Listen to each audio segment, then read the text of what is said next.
La gastronomie de nos outre-mer est à Saint-Ouen. Tropic Marché réunit les produits locaux et spécialités des Antilles, Guyane et Réunion. Les boissons, l'épicerie, les fruits et légumes, les poissons, les recettes du traiteur et même la boucherie. Tout est là pour vous régaler avec les goûteuses saveurs de nos tropiques. Pour un Noël de tradition, jambon, boudin, cochon, pâté, lambi et autres délices vous attendent. Notre équipe est à votre service et vous conseille. Joyeux Noël! Guadeloupe, actualité. Des organisations politiques comme le CIPA ou anticolonialistes comme le FKNG affirment leur soutien à Barbara Olivier Zandronis suite à son éviction de la présentation du JT de RCI. Du journal de RCI, eh bien la journaliste serait devenue contre sa volonté une vedette internationale selon l'Ukrainette. L'affaire suscite nombre de réactions, y compris celle du syndicat national des journalistes qui voit dans la sanction un mauvais signal envoyé aux confrères. Regardez. Cette conférence de presse avait pour objet de montrer l'ampleur du soutien que reçoit Barbara Olivier Zandronis par rapport à une répression qu'elle subit depuis l'interview qu'elle a faite avec M. Jordan Bardella. Nous pensons que la décision qui a été prise est juste et unique. Et nous sommes confortés en cela par le fait que plus de 15 000 Guadeloupéens, et c'est pas fini, ont signé une pétition en ligne pour réclamer sa réintégration dans ses fonctions de journaliste, c'est-à-dire à l'antenne. Nous partons aussi du principe que partout en France, tous les médias quasiment ont réagi, je dirais, positivement, en fait, dans le sens de Barbara, qui est devenue quelque part, contre sa propre volonté, une vedette internationale, parce que l'injustice qu'elle subit, finalement, est inacceptable et pas acceptée, y compris par la Fédération des journalistes français, l'Association des journalistes français. Et pour nous, la liberté d'expression fait partie de la liberté tout court. Et laisser passer, je dirais, une telle exaction, une telle injustice, serait accepter que dans l'avenir, ça se reproduise. Madame Barbara a fait preuve de courage qui nous honore. Et je crois qu'à travers sa façon de travailler, parce que c'est une professionnelle, nous sommes tous fiers d'être Guadeloupéens aujourd'hui. C'est important. Et à l'appel des syndicats de l'éducation, le SNETAF au Guadeloupe est mobilisé contre la réforme du bac professionnel, soutenue par Carole Grandjean, ministre déléguée de l'enseignement et de la formation professionnelle. À la rentrée 2024, les élèves de terminale auront le choix en fin d'année entre 6 semaines de stage en entreprise pour préparer leur insertion et 6 semaines de préparation pour la poursuite de leurs études. Une terminale à 2 vitesses pour les syndicats qui dénoncent des inégalités entre ceux qui pourront rester en cours et ceux qui feront le choix de travailler contre petite rémunération. C'est sans compter le risque de réduction du nombre de postes. Après effectivement une baisse significative des volumes horaires, on fait le point avec Jean-Marc Piroche, secrétaire académique SNETAFO.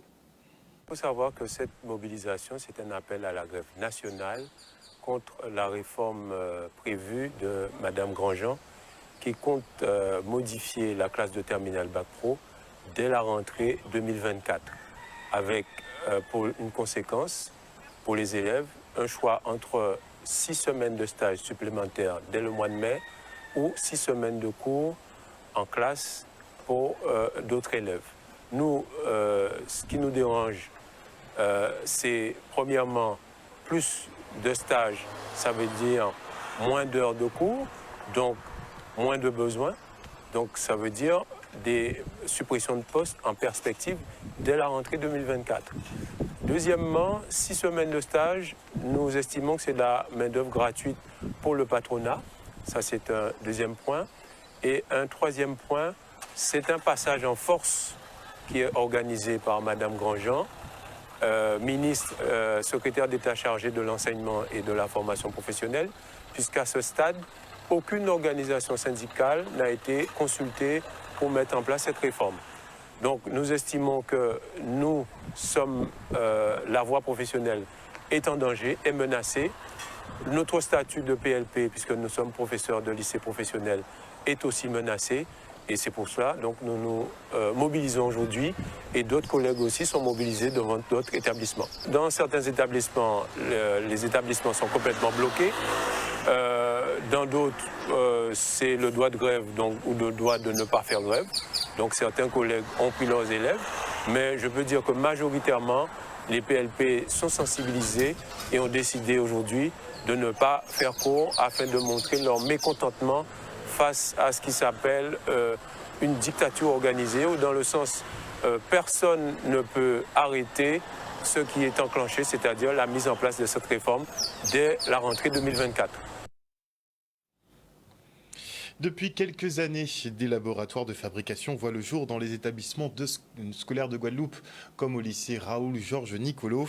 Une installation rendue possible par l'association Big Lab qui aide les structures qui le souhaitent à profiter de ces laboratoires éphémères ou permanents dans leurs locaux, plus communément appelés Fab Lab. Ils permettent aux élèves de se familiariser avec les découpeuses laser, scanners, imprimantes 3D et autres machines à commande numérique. Regardez.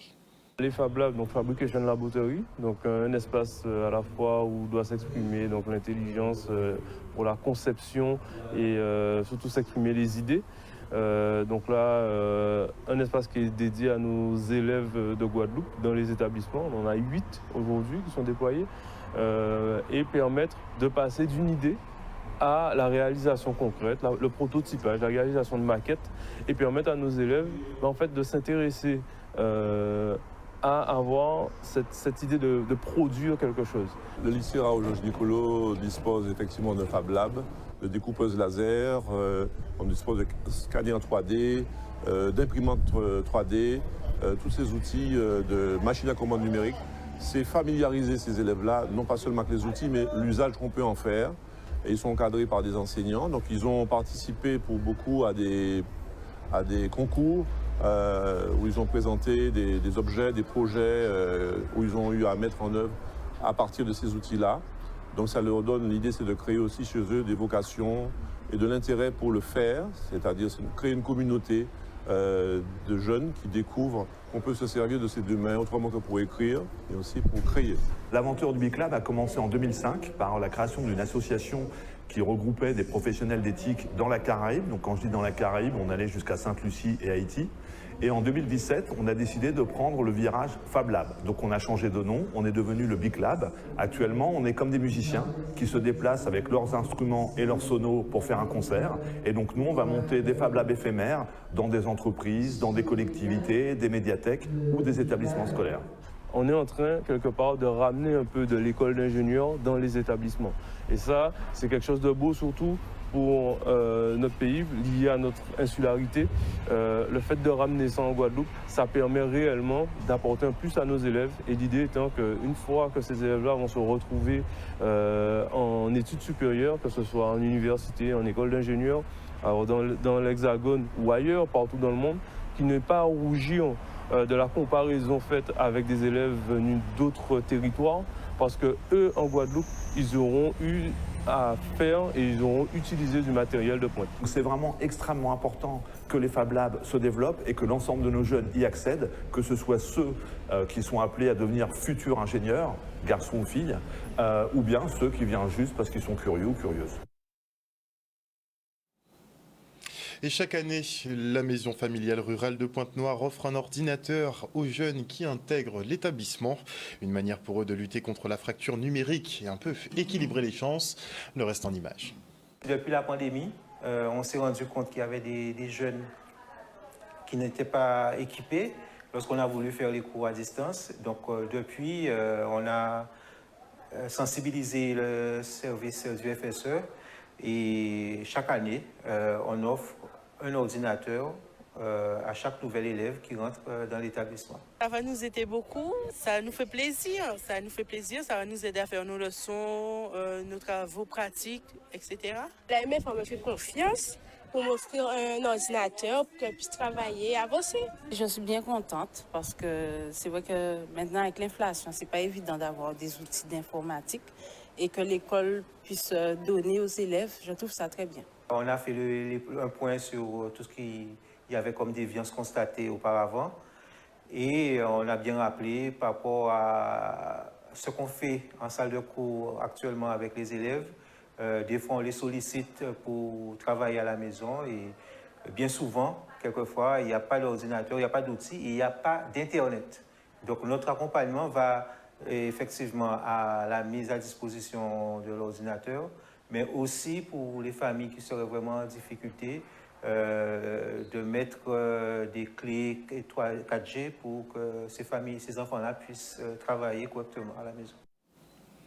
Et après 3 ans de recherche et de création artistique, les élèves du collège Front de Mer à Pointe-à-Pitre dévoilent ces fresques d'icônes noires. 15 hommes et femmes qui ont marqué l'histoire sont ainsi représentés sur les murs de l'école. De quoi inspirer au quotidien nos jeunes pousses. Le reportage. Aujourd'hui, c'est l'inauguration du projet Icônes Noires de la Caraïbe. C'est un EPI, c'est-à-dire que c'est un projet interdisciplinaire qui a été mené depuis 3 ans au Collège Front de Mer. Donc aujourd'hui, on inaugure le travail final, qui est la réalisation de plusieurs fresques, des fresques qui sont dédiées aux icônes noires. Ce sont 15 fresques qui ont été réalisées avec les élèves du Collège Front de Mer, ce sur une période de 3 ans. Ça a été un parcours qui a été aussi long qu'enrichissant, dans la mesure où nous avons pu voir la concrétisation de ces 15 fresques. On a eu des grands hommes, on a eu des grandes femmes, pas seulement dans le domaine du sport ou de la musique, mais aussi dans le domaine des lettres. J'ai vu qu'il y aura aussi Aimé Césaire, Marie Scondé. Donc je pense que c'est très important pour les jeunes qu'ils aient ces références-là, qu'ils se disent qu'on a eu des grands littéraires, des personnes qui ont marqué l'histoire par leur verbe, par leur discours, et que ça peut aussi susciter d'autres vocations aussi chez les jeunes. C'est une action vraiment à encourager, admirable, et surtout les fresques sont magnifiques. C'est surtout aussi pour que les élèves puissent avoir en permanence, de manière itérative, ces images-là. Et aujourd'hui, nous avons concrétisé par la mise en place de QR code, c'est-à-dire qu'à partir d'une fresque quelconque, l'élève ou le visiteur peut connaître de manière générique une biographie de Celia Cruz ou encore de Toni Morrison ou tout simplement de Patrick Saint-Éloi. Il n'y a pas forcément toujours des focus par rapport à des personnalités auxquelles les élèves peuvent s'identifier. Je crois qu'il est extrêmement important, surtout dans nos territoires, de pouvoir donner aux élèves une autre visibilité de ce type de personnalité. C'est très important en termes d'identité. Le mot noir peut choquer, cependant la Guadeloupe a un passé afrodescendant, c'est indéniable. On n'a pas mis le mot noir pour faire référence à la couleur de peau, mais plutôt à notre afrodescendance. Donc oui, c'est très important que les élèves guadeloupéens connaissent leur identité. Un reportage signé Maxime Morel. Et maintenant, je reçois Gladys Giogou, présidente de l'association Artigua. Bonsoir. Bonsoir. Vous êtes en présence de Freddy Martial, chargé de communication SE-UNSA. Bonsoir, monsieur Martial. Bonsoir. Alors, vous êtes ici pour nous parler de l'opération Sentez-vous bien, qui aura donc lieu ce samedi entre 8h et 17h à Taonaba, aux Abîmes. Mais dans un premier temps, madame Giogou, qui est l'association Artigua ?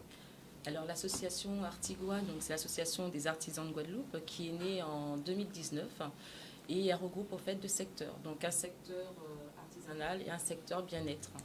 Donc on crée des événements avec certains partenaires, aujourd'hui avec le SE-UNSA et parfois avec d'autres partenaires. Donc artisanat et bien-être ? C'est ça, oui. L'artisanat se porte bien ? Ça va pour l'instant. Pour l'instant ? Pourquoi vous nous dites pour l'instant ?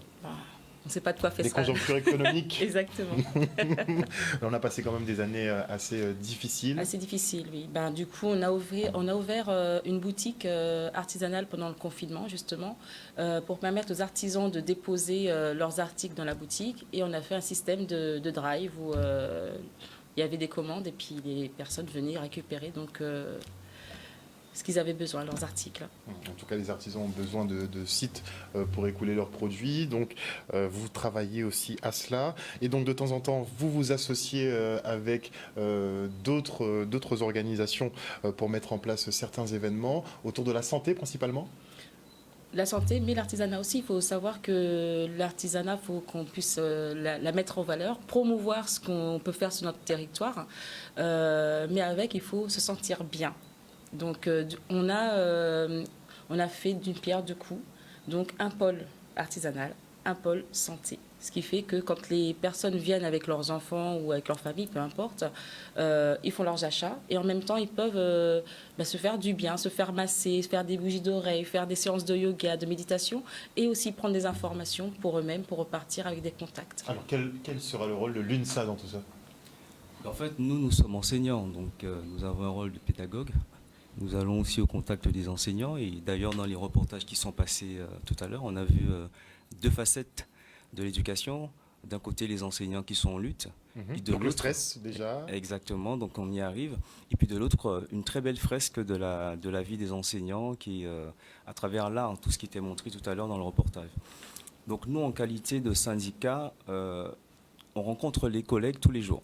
Et les mots qui reviennent, c'est stress, c'est burn-out, c'est agression, ce sont des mots qui sont quand même relativement négatifs. Donc on a voulu, dans le cadre d'une campagne qu'on a tous les ans, une campagne sur Ma santé et moi, et Vivez bien votre travail, on a voulu créer une manifestation qui permettra à l'ensemble des enseignants de Guadeloupe de se réunir. Et à cette occasion, on prendra soin d'eux. Grâce notamment à ce partenariat qu'on a noué avec l'association Artigua, on aura des psychologues, on aura des réflexologues, on aura des professionnels du bien-être qui viendront prendre soin de ce monde enseignant qui est quand même en souffrance. Mais je pense qu'on va y revenir tout à l'heure un peu plus en détail. Ah non, mais on peut en parler tout de suite, puisque vous l'avez dit, dès le début du journal, on était obligé de partir sur le front social avec une nouvelle mobilisation des enseignants. Moi, j'ai souvent tendance à dire que le stress, ça tue carrément. On le sous-estime bien souvent, mais on fait face de plus en plus à des situations quand même assez conflictuelles de plus en plus. Et donc, pour vous, il est essentiel maintenant de se détendre. En fait, il est essentiel de se détendre parce que notre corps, c'est notre outil de travail principal. Donc si on souffre, si le corps est malade, on ne peut pas enseigner. Si on ne peut pas enseigner, ce sont des enfants qui ne peuvent pas recevoir un savoir. Donc quelque part, si on ne prend pas soin de nous,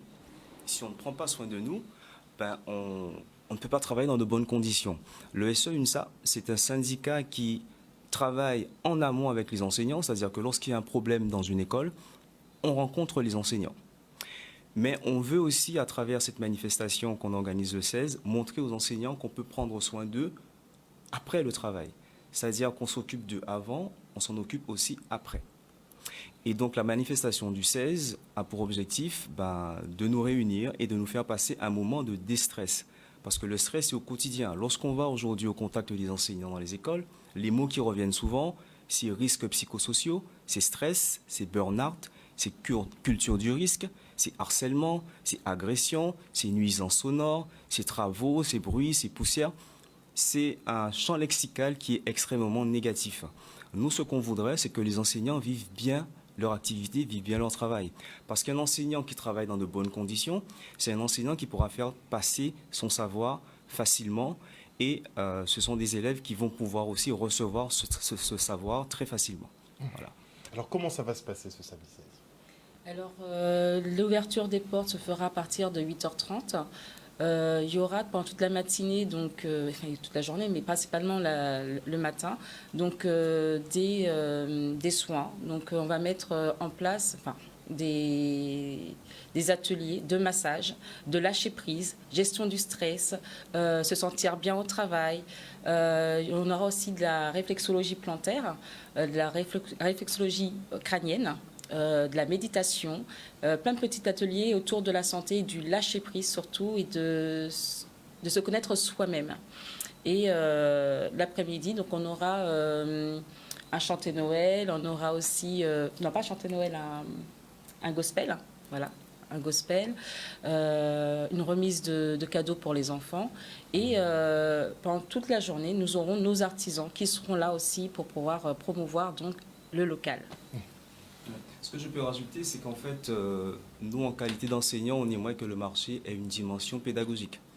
Et c'est très bien, voilà, c'est très bien parce qu'avec les artisans, on a réussi à trouver un terrain d'entente de façon à ce que lorsque les enfants seront sur le marché, les artisans vont pouvoir mettre en place des petits ateliers où ils pourront apprendre aux enfants comment planter, comment transformer, etc. Et donc, du coup, le marché aura une dimension, on va dire, festive, parce que ce sera Noël, il y aura des jeux gonflables, les enseignants, et puis tout le monde pourra venir en famille. Mais on pourra aussi sur le marché apprendre, grâce aux artisans, à utiliser les mains pour planter, pour fabriquer, pour transformer. Et pour nous, ça c'est important, parce qu'on est syndicat, mais c'est un syndicat d'enseignants. Donc toutes les actions qu'on mène doivent avoir une dimension pédagogique. Parce que tous les enseignants de Guadeloupe sont invités. Je tiens à dire que ce ne sont pas que les enseignants qui sont invités. Nous organisons en qualité de syndicat enseignants, mais les ATSEM, les AESH, les AED, c'est-à-dire que toute la communauté scolaire sera présente. On a invité tout le monde. Et au-delà même de la communauté scolaire, on veut que toute la Guadeloupe se retrouve. Pourquoi? Parce que le stress au travail, on en parle, nous, en qualité d'enseignants, mais tout le monde vit le stress au travail. Le SE UNSA fait partie d'une famille. Cette famille, c'est la famille UNSA. Et dans cette famille, on a des policiers, on a des douaniers, on a des gens qui travaillent sur le port, à la sécurité. Bref, l'UNSA, c'est une très grande famille. Et quand on se déplace, par exemple, parce que j'ai des amis qui travaillent dans le pénitentiaire, ben, on entend les mêmes plaintes, c'est-à-dire des gens qui se plaignent du stress au travail, de cette difficulté à travailler dans de bonnes conditions. Donc nous, on a fait en sorte que tout le monde soit là, que toute la famille UNSA soit là, mais que toute la Guadeloupe se réunisse aussi à Taonaba le 16 pour que des professionnels du bien-être prennent soin d'eux. Et donc, comme le disait Mme Yougou, il y aura 2 pôles. Il y aura un pôle bien-être qui sera à l'entrée du marché. Donc, on s'est organisé pour que lorsqu'on arrive du marché, il y ait des gens à l'accueil du SE UNSA pour orienter un peu tout le monde. Donc, il y aura un pôle un peu santé, bien-être. Et donc, on pourra recevoir des massages, il y aura des ateliers yoga, il y aura des ateliers bien-être, entre guillemets. Je ne vais pas tous les détailler. Ensuite, les gens qui seront là pourront se diriger sur le marché, vers le marché, on va dire, plus traditionnel, artisanal, local, où on pourra trouver des produits de chez nous, fabriqués avec la main, donc pas des produits qui viennent de l'extérieur. Comme je l'ai dit tout à l'heure, les enfants auront un espace jeu. Donc ça ne veut pas dire que les parents vont faire leur marché et laisser les enfants sans surveillance. On reste enseignant, mais on dit toujours aux parents que vous devez avoir un œil sur vos enfants. Donc ça, c'est quelque chose. Et donc, normalement, lorsqu'on arrive dès l'entrée, dès le début à 9h, on peut repartir à 17h parce qu'on pourra manger sur place, on pourra s'amuser, on pourra recevoir des conseils de bien-être. Et normalement, on va en ressortir mieux dans sa peau, mieux dans sa vie, mieux dans son travail. Et à partir de lundi, on devrait ressentir une différence dans le mood, comme dit Madame Yougou. Merci beaucoup en tout cas à vous deux d'être venus sur ce plateau ce soir. Je le rappelle, Madame Gladys Yougou, présidente de l'association Artigua, et Monsieur Freddy Martial, chargé de communication SE UNSA, qui organise donc conjointement la journée Sentez-vous bien. Ce sera samedi 16 de 8h à 17h au site de Taonaba aux Abîmes. Merci encore. Merci. Et on part du côté de la ville de Bémao qui recrute une nouvelle vague de jeunes en contrat civique. Et ce matin, une vingtaine d'entre eux ont signé leur tout premier contrat, une première expérience professionnelle qui devrait s'avérer porteuse. Regardez. Aujourd'hui, nous accompagnons les jeunes pour les contrats civiques. Donc, à notre service, nous orientons les jeunes dans les différents secteurs qui pourraient les intéresser. Et comme la ville de Bémao proposait de prendre 20 jeunes en contrat civique pour les 8 prochains mois, donc nous les accompagnons aussi bien sur le plan administratif que dans leur démarche. Nous faisons tout pour que cette jeunesse que nous avons reçue aujourd'hui, après les 8 mois de formation et 8 mois chez nous, puisse être apte à pouvoir trouver dans leur service, dans ce qu'ils font, un emploi en quelque part. Je suis venu ici pour acquérir de nouvelles compétences et trouver ce qui me plaît. Ça représente une solution qui peut m'aider à m'en sortir. C'est très important pour nous. Ça fait 13 ans, effectivement, que nous faisons ça. Nous avons commencé en 2010 avec Arichalus et nous continuons tout faire pour que notre jeunesse soit formée afin de pouvoir trouver un emploi. Et ça, c'est un leitmotiv qu'on ne veut pas rater. Donc, chaque année, nous prenons un certain nombre de jeunes que nous conformons en service civique.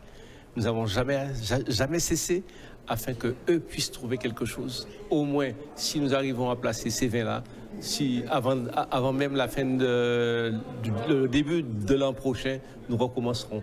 Le tout pour nous, c'est pouvoir former notre jeunesse. Et on part maintenant pour la 23e édition du Noël en foot à Saint-Félix. Un beau tournoi entre les équipes de nos tout-petits venus de l'archipel. Regardez. 23 années où les enfants prennent plaisir pour venir jouer au foot à Saint-Félix. 23 années de travail également, puisque c'est une organisation. Et je profite pour remercier les enfants, les éducateurs, les parents et bien évidemment la famille Pierre-Justin, la famille Mayotte, la famille Bézia. Dans cette organisation aussi, ça demande énormément de concentration parce que chaque année, c'est des centaines d'enfants qui sont au tournoi. 23e édition pour nous, c'est encore une nouvelle réussite. C'est un beau tournoi, bien organisé. Les organisateurs, c'est des gens qu'on rencontre souvent parce qu'ils font partie des clubs du district. Et on est souvent amené à échanger avec eux et l'AS Dragon, qui sont deux clubs phares du Gosier, deux clubs qui font un bon travail aussi avec les jeunes. C'est intéressant pour les enfants, ça les permet de faire des échanges avec les autres équipes et voilà, de partager un moment convivial, je pense, ensemble, quoi. C'est important pour que les enfants jouent un peu plus de matchs, qu'ils aient un tournoi qui a l'air quand même pas mal organisé. Et qui puisse jouer sur toute la journée, quoi, ça va. C'est un tournoi déjà qui nous permet de mettre à l'honneur les jeunes footballeurs, de pouvoir leur donner des temps de jeu. Et bien évidemment, nous savons très bien qu'au niveau de la Ligue guadeloupéenne de football, c'est aussi des solutions pour pouvoir faire jouer nos jeunes. Très important, oui, un défoulement, vraiment, c'est un moment de, voilà, comme je dis, de défoulement, quoi. L'épanouissement, c'est très important. Dès que les enfants ils sont contents, ben nous, les éducateurs, on est contents aussi. ONews Radio, toute l'actualité nationale et des Outre-mer.